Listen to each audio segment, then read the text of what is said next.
Dans cette deuxième partie de mon témoignage, Dieu ou le diable, je préfère être sage et de ne pas exposer comment c'est fini ce temps dans cette assemblée. C'est une partie de ma vie qui est vraiment très dure, très éprouvante, qui me fait encore énormément pleurer, et que chaque jour le Seigneur, par son amour, me guérit.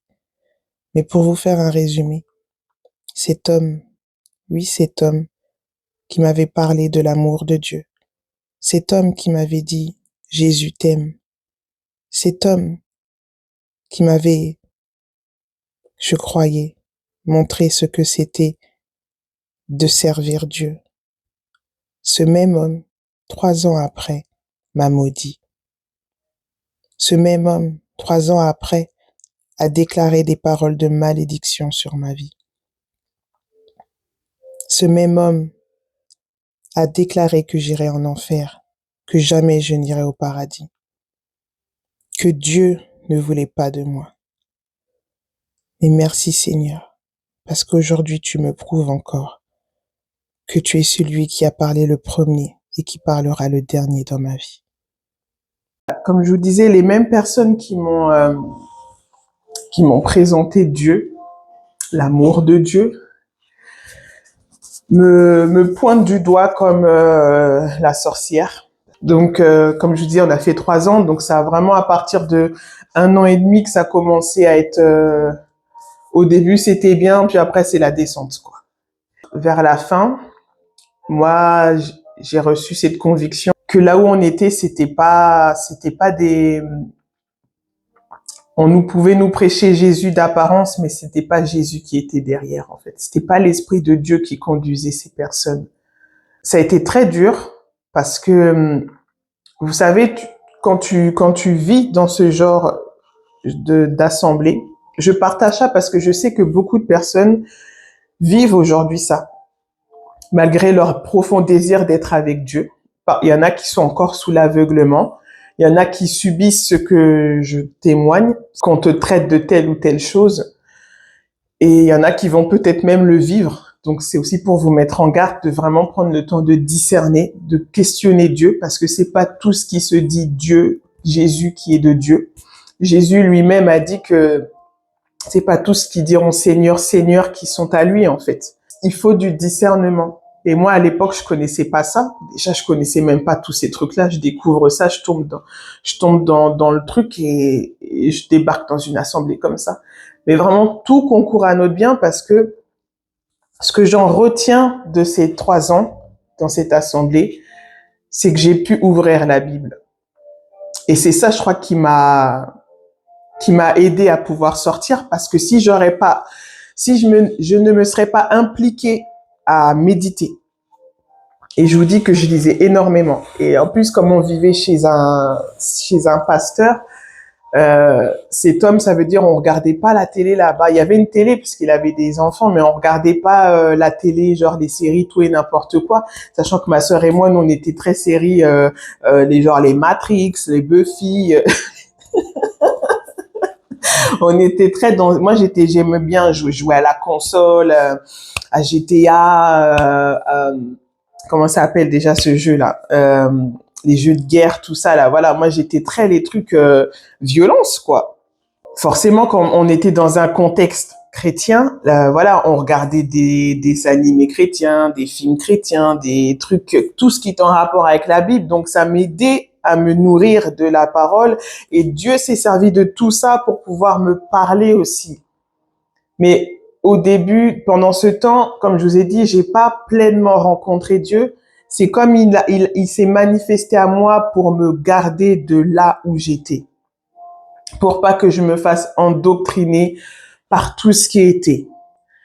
Et ça a été très dur parce que au fur et à mesure du temps, moi, je savais que là où on était, c'était pas ça. Mais au début, ma sœur, elle était convaincue.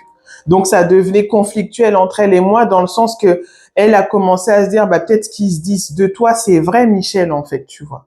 Donc, en fait, je me disais, ouais, ils veulent même retourner ma sœur contre moi. Et ça a été très, très destructeur parce qu'en fait, je me rendais compte que là, je peux tout perdre. Et en fait, je sais que c'était le plan du diable, hein. Si je perdais tout, c'est-à-dire même ma propre sœur de chair et de sang, j'allais jamais retourner dans ma ville où j'ai grandi et je sais même pas où j'allais terminer, en fait. Ça, vraiment, le Seigneur m'a gardé beaucoup de choses.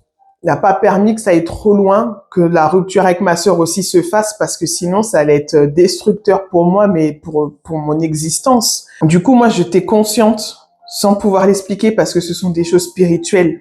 Ce sont des choses que j'ai recevées de Dieu par révélation. J'avais pas d'arguments, j'avais pas de preuves concrètes. Il y a eu beaucoup de destruction, mais aujourd'hui, avec le recul, comme aujourd'hui je marche avec Dieu, il m'a aidé à garder le bon. Comme l'apôtre Paul, il dit garder le bon et jeter le mauvais. Quand j'ai rencontré le Seigneur, que je verrai après, j'ai beaucoup pleuré pour ça. J'ai beaucoup pleuré pour ces 3 années-là. Ces 3 années-là auraient pu me perdre totalement. Et Dieu, un jour, le Seigneur me dit, le Père me dit, mais ma fille, remercie ces temps-là parce que tu as pu ouvrir ma parole. Et c'est ça que je retiens. Parce que j'ai pu lire la Bible et j'ai pu en fait nourrir mon âme de la parole. J'ai pu garder des versets dans mon dépôt à moi. Et le verset qui a plus tard été le déclenchement vraiment radical de ma vie est Jean 8, verset 32. Vous connaîtrez la vérité et la vérité vous affranchira. Elle vous rendra libre. Et ça, c'était le verset. Je dis, Seigneur, je veux connaître la vérité. Quand j'étais là-bas, que j'avais toute cette confusion, qu'on me disait, c'est pas de Dieu, mais moi, je savais que c'était Dieu, mais tu peux pas l'expliquer humainement parce que c'est spirituellement. J'étais là, mais Seigneur, dis-moi la vérité, montre-moi la vérité. Si je me trompe, voilà, je demanderai pardon parce que je sais reconnaître mes torts, là, tu vois. C'est des choses que j'osais pas blaguer parce que là, j'étais avec Dieu. C'est pas comme t'es dans ton lieu de travail. Si tu respectes ton patron sur ces terres, à plus forte raison, respecte Dieu, en fait. Tu vois, si tu te trompes, tu demandes pardon. On est des êtres humains, ça arrive à tout le monde. L'erreur est humaine, en fait. Mais je disais, Seigneur, dis-moi la vérité, en fait. Si c'est pas ça, pardonne-moi, mais je suis pas folle, en fait. Et puis, à chaque fois, je disais à Dieu, j'ai pas demandé à être là. Je t'ai même pas cherché. Je t'ai même pas invoqué dans ma vie. J'ai pas prié Dieu, si t'es là, révèle-moi. J'ai fait aucune de ces prières. Ces gens sont venus me chercher, ces gens sont venus me parler de toi. Ma mère a dit, voilà, prenez-la et faites qu'elle donne sa vie à Dieu pour pas qu'elle s'enfonce dans la délinquance. Et maintenant, je suis là et on me traite de sorcière. Comme Jésus, on l'a traité de Belzébul. Mais sauf que moi, je comprenais même pas ce que je vivais. J'avais rien demandé. Comme on dit, ça te tombe dessus et tu dois en subir les conséquences. Et c'est comme ça que ça a marqué vraiment ma vie, que moi j'ai toujours su, ok, de toute façon quand tu marches avec Dieu, faut pas t'attendre à que t'aies des amis, en fait, faut pas t'attendre à que tout le monde t'aime. Et j'ai toujours su que, ok, bah c'est pas tout ce qui se dit Dieu qui peut manifester des dons de l'esprit, parce que Dieu ne se repent pas de ses dons, dit la parole. Satan, les gens qui l'utilisent volontairement, qui sont sous l'emprise de Satan, les dons qu'ils ont, c'est pas Satan qui les a créés, hein. Satan n'est qu'une créature. Il vole. Ça veut dire, il va prendre les dons de Dieu en toi et les utiliser avec sa puissance à lui. C'est des choses que Dieu a mis en eux, mais que c'est Satan qui l'utilise, en fait. C'est ça qu'il faut comprendre. C'est Dieu le créateur. L'Éternel, Adonai, c'est lui le créateur. Satan, il est une créature. Mais il faut pas sous-estimer qu'il a une puissance, parce que il a pris cette puissance à l'homme quand l'homme a désobéi. Et il y a que en Jésus que tu peux récupérer, voilà, de retrouver cette autorité de tout ce que l'ennemi a volé, a dérobé, a détruit dans ta vie, en fait. Il y a que Jésus qui peut te restaurer de tout ça. Et moi, à cette période, on me racontait pas tout ça. À cette période, on me parlait pas de tout ça. On nous disait, oui, Jésus, il est puissant, mais on m'a pas parlé de cette réalité-là, en fait, on nous parle que Jésus est puissant contre les démons et tout. Ok, c'est vrai. La parole dit que les démons croient en Dieu et ils tremblent. C'est une vérité indéniable. Mais c'est bien plus que ça. C'est bien plus que ça. C'est bien plus que ça. Mais ça, il nous le disait pas. Et vraiment, ça aurait pu être très destructeur. Ça a été destructeur pour moi. Mais Dieu, dans sa miséricorde, il m'a gardé. Il m'a gardé même si le après a été compliqué, mais il m'a gardé. Et pour clôturer, à la fin de ces 3 ans, moi, je suis convaincue que, voilà, de ce que je reçois, où je suis, c'est pas ça. et que Dieu me parle véritablement. Mais en fait, c'est venu semer en moi déjà que j'étais une enfant qui a grandi en n'ayant pas confiance en elle, qui ne s'aime pas, qui n'a pas de valeur, qui se dévalorise. Et en fait, c'est venu planter en moi le doute de tout. Et vous verrez dans la suite de mon témoignage que le doute est quelque chose qui a été une grosse pierre dans ma vie à laquelle j'ai été attachée à cause de ces paroles, en fait. Parce que qu'on me dise que tu te trompes parce que t'as pas choisi un bon projet scolaire, ok, mais là c'était question de Dieu et en fait j'étais très sérieuse moi après dans ma démarche avec Dieu dans cette période. Quand j'ai commencé à prendre conscience que Dieu m'aime, même si j'avais plus peur d'aller en enfer, mais quand je commençais à lire la parole et que il se passait des choses en moi que humainement je ne pouvais pas l'expliquer, mais c'était dans mon être intérieur en fait. Dieu est esprit. Et c'était en moi que ça, c'était clair. En moi, il y avait ces compréhensions. En moi, il y avait la vérité de Dieu qui s'incrustait. Mais en fait, leur parole est venue mettre du doute. Parce que même si je faisais tout ce processus-là, dans cette assemblée, je ne vivais pas de guérison intérieure, je ne vivais pas de délivrance parce que ils nous faisaient des pseudo-délivrances, mais je me demande si c'était vraiment des délivrances parce qu'il y avait aucun changement derrière, en fait. Le Seigneur voulait que je témoigne de cette période de ma vie parce que, et encore, je rentre pas dans tous les détails parce que vraiment ça a été très, très loin. Ça a été très, très, très loin. Mais je sais que beaucoup de gens vivent et l'ont vécu. C'est pour ça que je sais que le Seigneur appelle vraiment ses enfants à discerner. On peut pas aller s'associer à n'importe qui, à n'importe quoi sous prétexte qu'il est chrétien, lapsus révélateur. On arrête. Mais on peut pas s'associer avec tout le monde et n'importe qui sous prétexte qui se revendique chrétien. On peut pas, en fait. Il nous faut discerner. Il nous faut tellement discerner. Il nous faut nous-mêmes nous impliquer pour aller chercher la vérité, la rencontre. Et la vérité, c'est pas juste une écriture. La vérité, c'est Jésus. Il a dit, je suis le chemin, la vérité et la vie. La vérité, c'est Jésus. C'est lui qui va te conduire. Il a dit, le Saint-Esprit, il est venu. C'est un avantage pour nous qu'on ait le Saint-Esprit. Pourquoi? Parce qu'il va nous conduire dans toute la vérité. L'apôtre Paul, dans un passage, il dit, on vous a prêché un faux Jésus. Mais tout ça, là, vous croyez que c'est arrivé qu'aux Galates? Non, non, non. Il y a aussi ça de nos jours. De nos jours, on peut te prêcher un faux Jésus. Il dit même, vous avez reçu un faux esprit. C'est pour ça qu'il nous faut le discernement, en fait. Tu peux aller quelque part, tu vois des dons de l'esprit, tu vois des soi-disant, on impose les mains, ça tombe, tu vois ci, tu vois ça. Faut pas tout rejeter. Il faut discerner. Mais ça veut pas dire que tout est et vient de Dieu. Et c'est important que les enfants de Dieu aujourd'hui, l'Église se réveille dans le discernement parce que si t'as pas le discernement, tu peux finir dans les églises de Satan. Qu'est-ce qu'il dit dans l'une des 7 églises d'Apocalypse? Il dit, je sais que là où tu es, là est le trône de Satan. Il dit pas ça au monde. Hein. Il dit ça à une des églises, je sais plus exactement laquelle, je mettrai la référence. Il dit ça à une des 7 églises de l'Apocalypse. Là où tu es, là est le trône de Satan. Il dit à une autre église, pareil que oui, on t'enseigne les profondeurs de Satan. Au lieu de t'enseigner les profondeurs du royaume des cieux, les profondeurs du cœur du Père, on t'enseigne les profondeurs de Satan. Et vous savez, quand j'ai lu ça, ces passages-là, je les ai lus quand j'étais dans cette assemblée et je les ai relus quelques années après, où mes yeux sont encore ouverts et je me suis dit, mais Seigneur, c'est réel. Parce qu'en fait, on est tellement parfois dans notre physique là, mais Dieu, il a créé d'abord les cieux et après la terre. Ça veut dire que le monde invisible prime sur le monde visible. Nous, parfois, on est trop dans notre terre à terre, en fait. Ça veut pas dire qu'il faut faire les très, très spirituels, non, faut un équilibre. Mais la révélation vient du ciel, du Saint-Esprit, du trône de Dieu, en fait.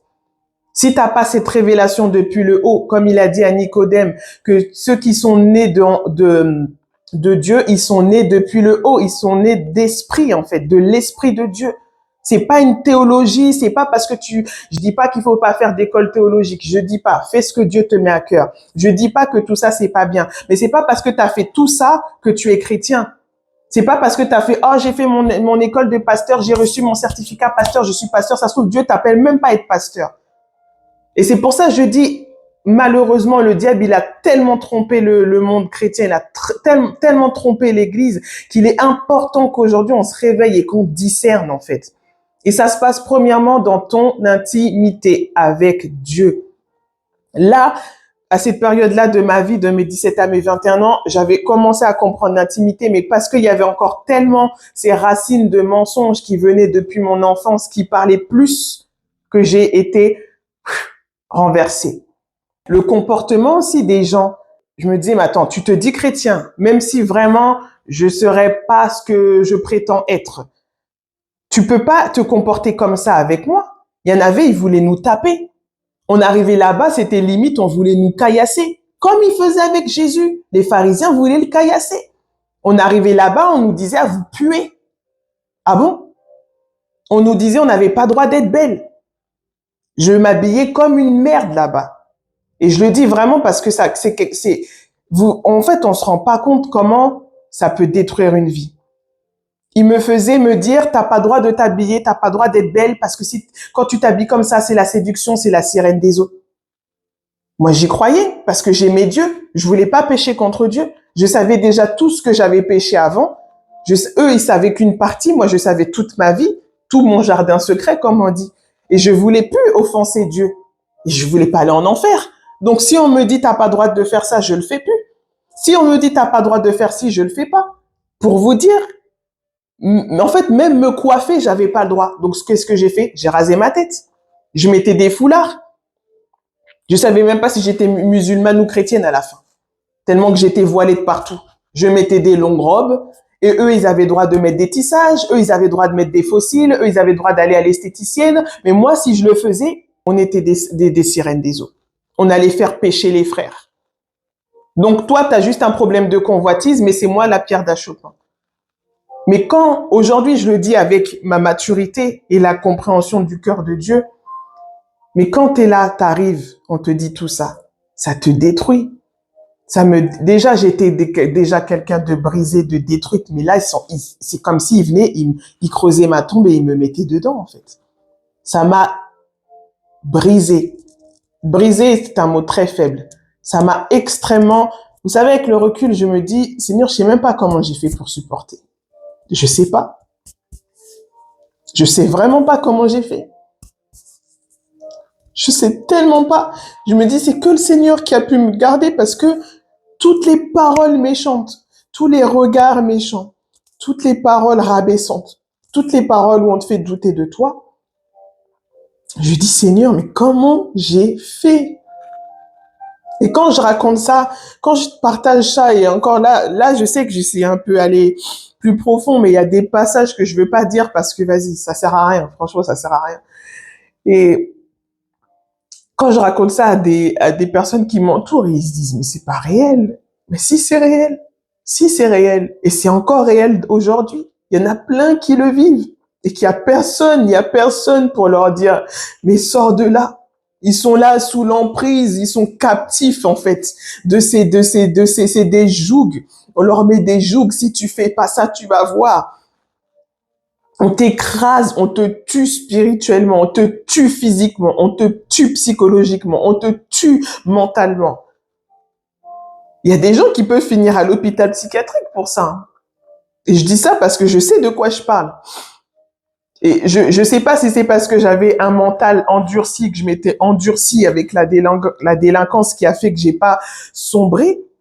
Mais je sais que j'ai fait une profonde dépression, mais je savais même pas que j'étais en dépression.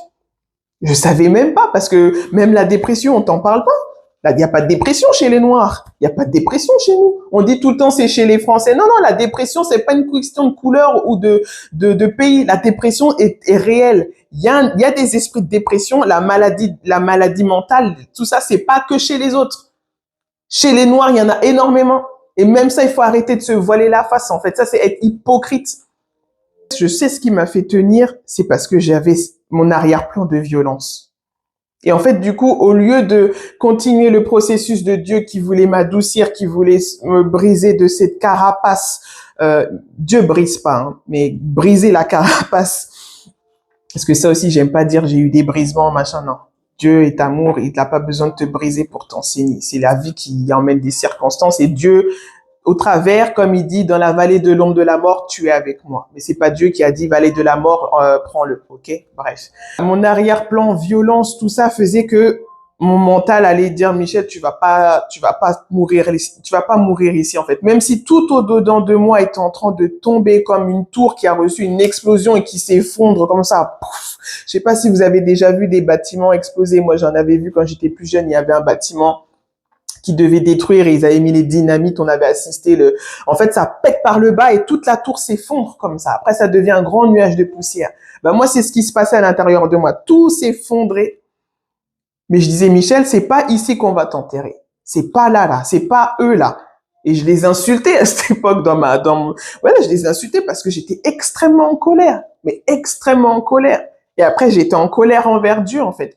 Parce que vu que ces personnes m'ont témoigné Dieu, j'ai été extrêmement déçu de Dieu. Et Dieu, heureusement aujourd'hui, il est avec moi. Mais Dieu, en fait, à cette période, parce que je savais que beaucoup disaient Jésus, mais moi, je disais tout le temps Dieu. J'arrivais pas encore à l'identifier comme mon père parce qu'il y avait beaucoup de blessures par rapport au père. Et puis, il y avait encore beaucoup de blessures par rapport à l'image masculine. Et voilà, en tant que fille, je le vois comme un homme, quoi. Enfin, pas comme l'homme, mais comme un papa. Et j'avais encore, voilà, je l'appelais juste Dieu, l'Éternel, Adonai, comme les Juifs, comme les Hébreux, en fait. J'aimais bien l'appeler avec Adonai, Elohim, j'aimais bien l'appeler comme ça. Je l'appelle toujours comme ça parce qu'il il est le créateur. À cette époque-là, Dieu, en fait, je me disais, c'est la seule personne, je parle avec des mots humains, mais c'est la seule personne avec qui je peux un peu m'ouvrir. C'était le moment de ma vie où je commençais à me dire, mais Michel, là, peut-être t'as le droit d'un peu de pleurer. T'as le droit un peu d'être faible. T'as le droit de montrer tes faiblesses. C'est Dieu. Il t'aime. Parce qu'on me le dit, en fait. Mais quand il y a eu tout ça, je me suis dit, mais en fait, même toi, tu te fous de ma gueule. Même toi, Dieu, tu m'aimes pas, en fait. Tu es un menteur, tu es un beau parleur. Tu me trompes comme mes ex m'ont trompé. Tu me trahis comme ils m'ont trahi. Tu peux même pas avoir confiance en toi. Mais en fait, c'était même pas la faute de Dieu, c'était la faute des hommes. C'était les hommes qui étaient venus salir l'image de Dieu. C'était les hommes. Et beaucoup, aujourd'hui, ils sont déçus, ils repartent dans le monde, comme on dit, à cause des hommes. Beaucoup, ils ont commencé bien, et parce que les hommes, ils leur ont présenté une mauvaise, ils les ont salis, ces personnes qui représentent Dieu, parce qu'on les appelle serviteurs ou servantes de Dieu, ils les ont blessés, déçus, cassés, et ben ces personnes-là, elles repartent déçues, mais déçues de Dieu, en fait. Et moi, ça a été mon cas. J'étais extrêmement en colère contre Dieu. Mais je peux faire quoi? Je peux pas monter au ciel le tabasser. Mais j'étais tellement en colère, tellement triste. Et en fait, je me disais, ouais, je t'ai ouvert mon cœur, regarde ce que t'as fait. Regarde ce que t'as fait. T'es la première personne à qui j'ai dit, Seigneur, j'ai vécu ça quand j'étais petite, c'est pas normal. Et regarde ce qui s'est passé. C'est la première personne à qui j'ai osé dire que je me sens seule. Et regarde ce qui s'est passé, Seigneur. Comment tu peux me faire ça? Moi, je t'ai rien demandé. Et ça, c'était le truc qui revenait tout le temps. Je t'ai rien demandé, je t'ai pas cherché. Si j'aurais cherché, ok, je mérite peut-être, mais là, j'ai pas prié, je t'ai pas invoqué. J'ai pas réclamé ta présence, j'ai pas demandé ton amour. Ils sont venus me chercher, je lui disais tout le temps ça. Et regarde maintenant. Qu'est-ce que tu veux que je te croie, en fait? Et je suis partie sur cette note dans le sens que quand est venue la fin, vous savez, j'étais tellement belzébutée. On m'avait tellement donné une image de Belzébul là-bas.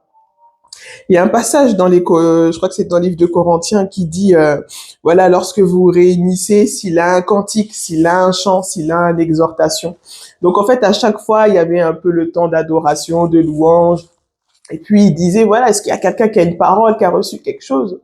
Tout le monde avait le droit de parler sauf moi. Et moi, je recevais des trucs. Et vous savez, j'avais un feu pour Dieu, en fait. Parce que moi, je suis une personne, même si j'ai fait beaucoup de mal, je faisais le mal parce que j'avais de la souffrance. Mais au fond de moi, je suis quelqu'un qui n'aime pas la justice. J'aime pas les choses, voilà, j'aimais pas la justice parce que j'avais pas eu droit à mon papa. J'aimais pas la justice parce que moi, on m'avait abusé, on m'avait violé.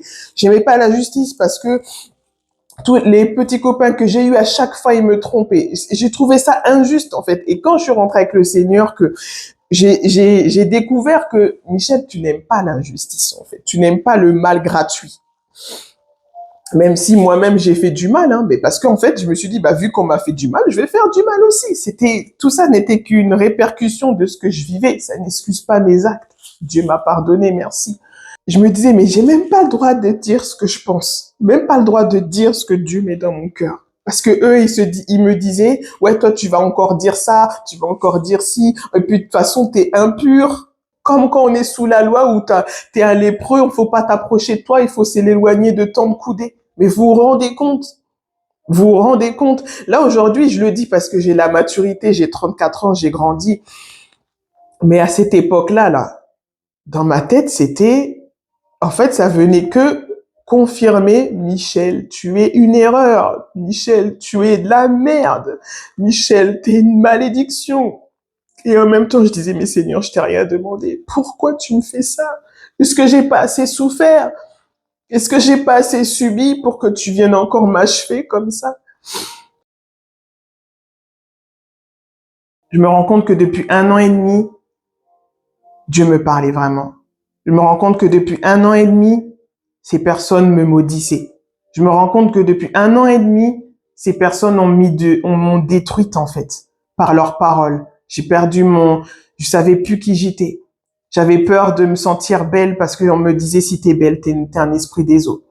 On me disait des trucs, mais ça m'avait tellement détruit intérieurement. Je savais plus. Déjà, je savais à peine qui j'étais et je commençais à vouloir rentrer dans ça qu'on m'a détruite en fait, par les paroles, par les calomnies, parce qu'on disait du mal de nous, parce qu'on priait contre nous au nom de Jésus, que quand on nous voyait, on nous disait eh, elle pue, genre on pue parce qu'on a le péché en nous. Mais des choses que je souhaite à personne, même pas à mon pire ennemi, je souhaite ça. Je sens qu'il fallait que je témoigne de tout ça parce que je sais que beaucoup de personnes aujourd'hui sont dans ces genres d'assemblées. Maintenant, je te dis pas d'être parano au moindre truc. Juste, je t'incite à discerner, à demander au Seigneur, voilà. Et dans tous les cas, je le prends de mon exemple. Si tu es véritablement sincère avec Dieu et tu cherches Dieu, que tu as ta relation avec Dieu, il te montrera. Rien ne reste caché. Le Seigneur, il va te révéler. Le Saint-Esprit est là pour te conduire dans toute la vérité. Il va t'avertir. Il va te montrer, en fait, les trucs qui ne sont pas en accord avec le cœur du Père. Parce que parfois, beaucoup, on adhère à une religiosité, à un système qui se dit chrétien. Mais est-ce que c'est l'Esprit de Dieu qui conduit les choses? Je ne sais pas. Maintenant, c'est à nous de devenir mature spirituellement. Moi, à cette époque-là, j'étais pas mature. C'est vraiment la grâce de Dieu et parce que je cherchais, en fait. Et même parfois, je me dis, mais en fait, moi, je cherchais Dieu et en cherchant Dieu, qui est la vérité, Jésus qui est la vérité, il m'a montré que là où j'étais, il y avait des trucs chelous. Mais est-ce que moi, j'ai demandé, montre-moi les sorciers, montre-moi le désordre, montre-moi le péché des gens? Non. On cherche Dieu. Et Dieu, quand tu le cherches, il te montre toutes les parts d'ombre. Si c'est dans un lieu, il va te montrer. Si c'est dans ta vie, il va te montrer. Si c'est dans ta famille, il va te montrer. Si c'est à ton travail, à ton école, il va te montrer. Si c'est dans tes fréquentations, il va te montrer. Les personnes qui sont bizarres, qui sont louches, il va te montrer. Arrêtons d'être dupes, arrêtons d'être là, le monde des bisounours. Non, il y a des réalités spirituelles. Et ne laissons pas aussi n'importe qui prier pour nous. Quand l'apôtre Paul, il dit ne prie pas avec précipitation. Je sais plus exactement comment il formule ça, je le noterai. Mais en gros, ne laisse pas n'importe qui imposer tes mains sur toi, prier pour toi, parce que tu connais pas la vie de la personne. Quand tu ne connais pas la vie de la personne, moi, de toute façon, c'est comme ça. Tant que je n'ai pas reçu la confirmation de Dieu, tant que Dieu, il m'a pas dit, voilà, laisse cette personne, elle va prier pour toi, ou ceci, cela, personne prie pour moi. Personne prie pour moi. J'ai le Saint-Esprit, ici, Dieu veut faire quelque chose, autant il peut passer par les hommes, autant il peut le faire lui-même. Mais ne soyons pas dupes parce que tu as vu tel ou tel serviteur, servante, ou peu importe, hein, je parle pas forcément des gens qui ont un titre, parce que tu as vu tel ou tel, il a prié, il s'est passé ça, ah moi aussi je veux que tu pries pour moi. Demande au Seigneur. Soyons matures spirituellement. Demandons le discernement. L'Église aujourd'hui a besoin de discernement parce que les temps, ils sont critiques, parce que Satan, il est rusé, parce que Satan se transforme en ange de lumière. C'est pas des lol, les gars. C'était pas que au temps de l'apôtre Paul. C'était pas que au temps de il y a 2000 ans. C'est d'actualité. Le monde spirituel, il est là, en fait. Il y a pas de, il y a 2000 ans, les démons, ils sont là, tout ça, c'était pas que dans avant. C'est maintenant aussi. Là, je vous raconte ça. Aujourd'hui, j'ai 34 ans, donc ça veut dire ça fait 14 ans ce qui s'est passé là, ce que je vous raconte. Même moi, ça me choque quand je me dis ça. Ça fait 14 ans parce que c'était à l'année de mes 20 ans et à la fin de cette année, j'allais avoir mes 21 ans. Ça fait 14 ans que ça s'est passé. 14, 15 ans, ouais, on va dire, en 2025. Ça fait 14, 15 ans que ça s'est passé. Et c'est des choses qui, honnêtement, vous allez le voir dans les prochaines vidéos, que ça a mis du temps à me... Le Seigneur, c'est là dans les 5 dernières années qu'il a pu déraciner ça. Parce que ça m'avait extrêmement impacté. Et aujourd'hui, je rends gloire à Dieu si ce que j'ai vécu peut en sortir d'autres de là. Si ce que j'ai vécu aussi peut emmener la crainte de Dieu sur les personnes, sur les responsables, sur ceux qui ont des personnes sous leur responsabilité spirituellement. Parce que les âmes devant Dieu, elles ont un prix et c'est le prix de la vie de Jésus. Jésus, il a versé son sang pour tout le monde. Et quand je parlais avec le Seigneur, il me disait, et puis à tant bien même tu aurais été dans le péché. Est-ce que c'est l'amour que moi j'ai comme ça, de rejeter les gens? La parole nous dit que Jésus, il était avec les gens de mauvaise vie. Ça veut pas dire qu'il cautionnait leurs péchés, mais il voulait les gagner. Il leur disait pas, dégage, t'es une prostituée. Imagine, il aurait dit à la Samaritaine, me donne pas ta main, faut pas que je touche ta cruche, t'es une impudique, t'as eu 5 maris, là. Imagine-toi. La Samarie, elle aurait même pas été gagnée à l'heure actuelle. Donc, cherchons à voir le cœur de Dieu, en fait. Cherchons à connaître le cœur de Dieu. Et quand tu cherches à connaître le cœur de Dieu, tu as le discernement qui vient, en fait. Moi aussi, j'apprends tous les jours, on apprend tous les jours, parce que comme je dis, Satan, il est rusé. Le cœur de l'homme aussi, il est mauvais, nous dit Jérémie, dans Jérémie 17, 10. Le cœur de l'homme, il est mauvais, il est tortueux par-dessus tout. C'est pour ça qu'il est important que nous-mêmes, moi la première, la parole dit aussi dans Sophonie, rentrez en vous-même et examinez-vous, nation, sans pudeur. Ça veut dire que nous-mêmes, on doit laisser le Saint-Esprit nous montrer ce qui ne va pas dans nos vies, dans nos cœurs, qui peut nous nuire, qui peut nous faire rater, en fait, notre destinée sur cette terre. C'est important.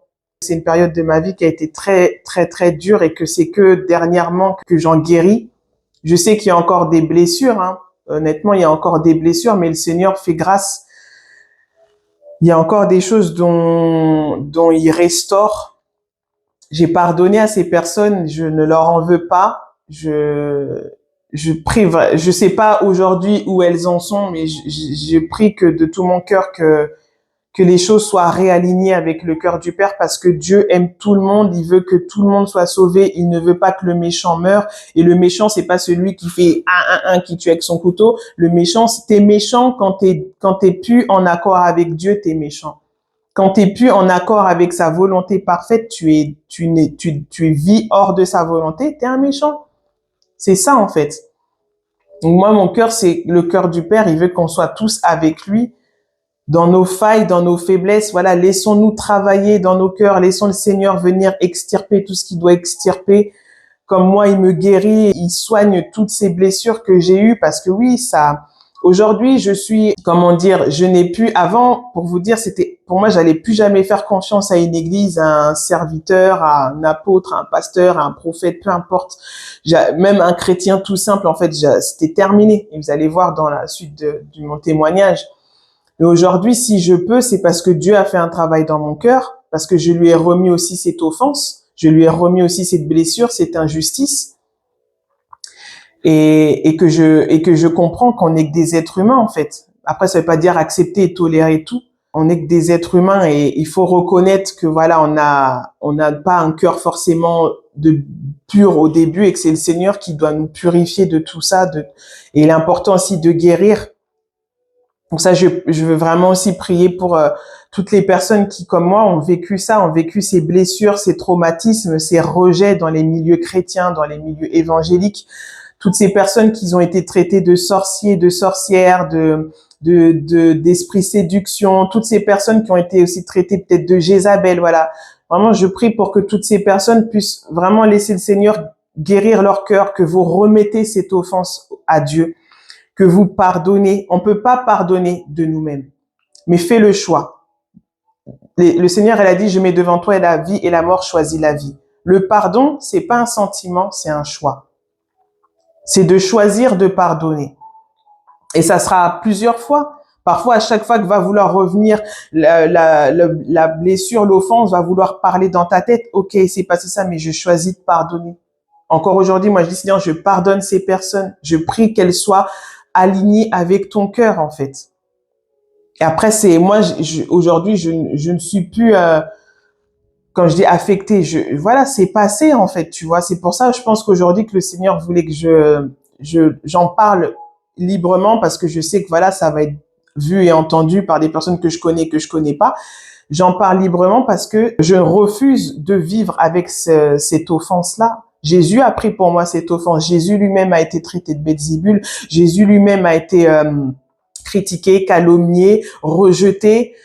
C'est la vie, en fait, avec le Seigneur. On va vivre toutes ces choses. Donc, pourquoi je vais porter ce fardeau-là, en fait? Je le remets au Seigneur et il me donne sa paix, tout simplement. Il faut un temps de guérison, de reconstruction. Je sais que moi, mon processus, il est toujours en cours parce que c'est surtout au niveau de l'identité que ça vient, voilà. L'identité et notre confiance après aussi avec Dieu. Je déclare et je proclame que Dieu est bon. C'est un bon papa. C'est un bon maître. Il est le juste juge et il veut nous donner le meilleur, en fait. Et il n'est pas responsable de tout ce que ces personnes qui portent le nom ou le titre pour servir Dieu ont pu nous faire, ont pu nous blesser. Il n'en est pas responsable. Recherchons son cœur à lui, parce que des offenses, on en aura tout le temps. Je remercie le Seigneur de ce qui m'a relevé de tout ça, de ce qui m'a fait surmonter tout ça. Et vous verrez par la suite que voilà, ça n'a pas été facile. À lui toute la gloire, tout concourt au bien de ceux qui aiment Dieu. Voilà, je vous dis à la prochaine vidéo et d'ici là, prenez soin de vous. Bye bye.